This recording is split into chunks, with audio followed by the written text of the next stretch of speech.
C'est la crise pour Tesla. Le constructeur automobile dégringole en bourse, craint les droits de douane de Trump. Elon Musk est attaqué en Allemagne et il se retrouve sur la liste noire d'un puissant fonds de pension danois. Dans cette vidéo, je vous raconte la semaine noire de Tesla.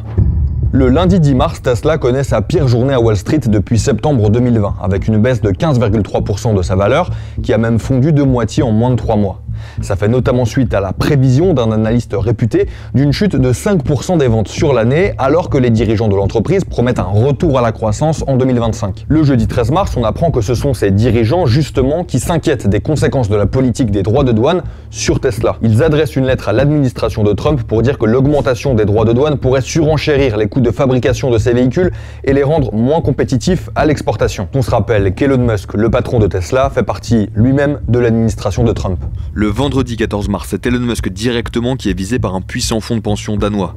Il pèse 20 milliards de dollars d'actifs dans le monde et décide de placer l'entreprise sur une liste d'exclusion et de vendre ses 200 dernières actions Tesla. Le fonds de pension estime qu'Elon Musk est, je cite, en train de détruire la marque et la valeur de Tesla, notamment à cause de ses positionnements politiques. Des positionnements politiques qui expliquent sûrement une partie de la chute des ventes de Tesla en Europe.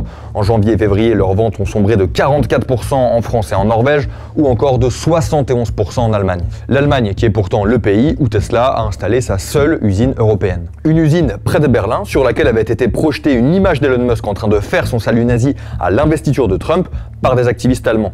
Et c'est aussi en Allemagne qu'ont été incendiés 4 Tesla dans la nuit du 13 au 14 mars dernier, quand d'autres propriétaires affichent des stickers contre Elon Musk à l'arrière de leur propre voiture. Tout ça pour dire que la défiance et les événements contraires s'accumulent pour Tesla, dans un contexte où son avance technologique est déjà de moins en moins importante face à des constructeurs chinois par exemple. Vous pouvez retrouver les articles et analyses de Damien Dole à ce sujet sur le site de Libération.